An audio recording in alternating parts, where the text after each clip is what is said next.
जी का ये बयान बहुत ही निंदनीय है, दुर्भाग्यपूर्ण है कि एक राज्य के मुख्यमंत्री इस राज्य की आम जनता पर गोली चलता है और उसको वो जात के आईने से देखते हैं। तो ये तो माननीय मुख्यमंत्री जी का पिछले 16-17 वर्षों का सबसे शर्मनाक बयान है। और मुझे लगता है कि अब तक बिहार की राजनीति को 2005 के बाद 2006 में जब से हम लोगों ने जातीय राजनीति से निकालकर विकास की राजनीति में लाया था और नीतीश कुमार को उस विकास का परिचायक बनाया था, लेकिन दुर्भाग्य है कि नीतीश कुमार आज फिर से जैसा संगत वैसा रंगत के नारे के साथ फिर से उन्हीं लोग के साथ जो गए हैं और फिर से वही जातीय दलदल में इस बिहार को पीछे ठेलने के लगे हुए हैं। तो मेरा ये मानना है कि नीतीश कुमार जी को राजनीति की दृष्टि से ये उनका सबसे शर्मनाक बयान है और एक मुख्यमंत्री को इस तरह का बयान शोभा नहीं देता है कि जब गोलियां चल रही हैं तो वो देख के नहीं जाती कि किसके शरीर पर लगेंगी। वो आम जनता था, वो चाहे किसी भी कौम का हो, निश्चित रूप से उसकी जांच होनी चाहिए, कार्रवाई होनी चाहिए। मुख्यमंत्री जी की मुस्कुराहट दिखा रही थी कि उनको इसकी चिंता नहीं थी कि गोलियां चली हैं बिहार की आम जनता पर, उन्होंने इस पर केवल राजनीति करने का काम किया है। मैं तो मुख्यमंत्री जी अगर सवाल खड़ा है तो मुख्यमंत्री तो सबसे गृह मंत्री भी है ना, हिम्मत है तो जांच करें ना। किसने जांच से रोका है मुख्यमंत्री जी को? और साजिश कहेंगे मुख्यमंत्री जी तो जांच कौन करेगा? बाहर का आदमी आकर, बिहार के बाहर के आदमी आके जांच करेंगे? मुख्यमंत्री वो है, विपक्ष का नेता तो जांच नहीं करेगा। मुख्यमंत्री ये गृह मंत्री बने हुए हैं तो जांच तो उनको करना है। तो साजिश की बात कौन कर रहा है? और साजिश है तो जांच सामने लाना चाहिए, मुस्कुराने से नहीं चलेगा। बिहार के लोगों पे गोलियां चल रही है, मुख्यमंत्री मुस्कुराएंगे तो ये नहीं चलने वाला है। 24 घंटे से ज्यादा का वक्त हो गया है और अभी तक अपराधी जो है तो वही तो कि 24 घंटे पहले तो ये तय नहीं था कि 2 अपराधी हैं कि 4 अपराधी हैं। उन छोटे मोटे अधिकारियों पर कार्रवाई करके केवल खानापूर्ति करना चाह रहे हैं, लेकिन जो सही है कि मुख्यमंत्री की कार्यशैली ही इसके लिए पूरी दोषी है और कोई दोषी नहीं है। अधिकारी और पदाधिकारी तो बात की बात है, जब सेवक ही मुस्कुरा कर, जो राज्य का मुख्यमंत्री है वो ऐसी घटनाओं पर मुस्कुरा कर जवाब दे रहा है, इससे दिख रहा है कि पूरे सरकार की कार्यशैली कैसी है। वरिष्ठ नेता आदरणीय सुरेश मुंगटा जी ने विषय कार्यक्रम की रखी है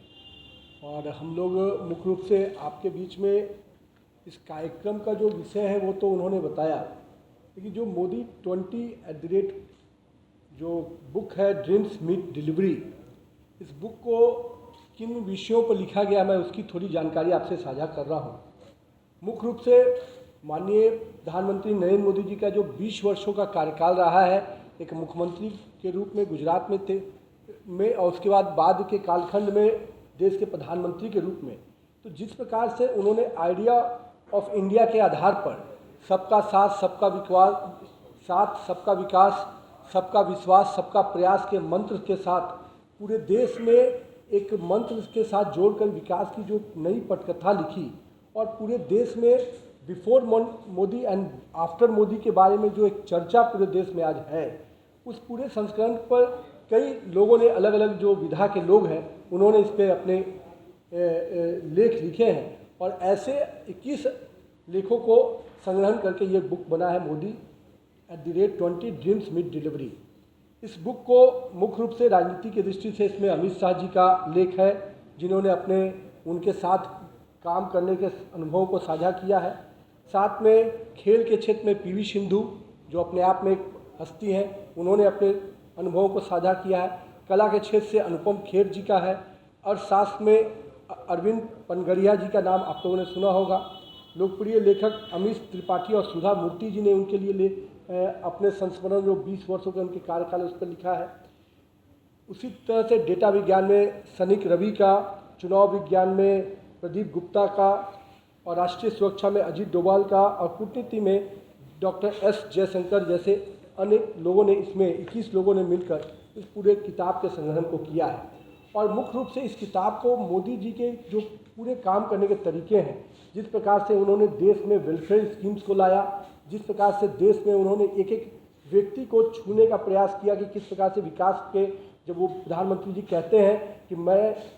अकेले नहीं आगे बढ़ सकता, अगर 132 करोड़ भारतीय अगर एक एक कदम आगे बढ़ाएंगे तो ये देश 132 करोड़ कदम आगे चढ़ सकता है। तो उनके ये जो मंत्र थे, ये जो विश्वास था, इसका पूरे जनमानस में क्या असर हुआ और अलग अलग क्षेत्रों में उसके उनके जो सोच थी, उस सोच का जो परिणाम निकला इस देश के विकास में, उसकी अनुभवों को साझा करता हुआ ये किताब है, जिसका विमोचन करने पूरे देश में इस किताब का विमोचन माननीय उपराष्ट्रपति पूर्व वेंकैया नायडू जी ने किया था और माननीय गृह मंत्री अमित शाह जी ने बाद के कालखंडों में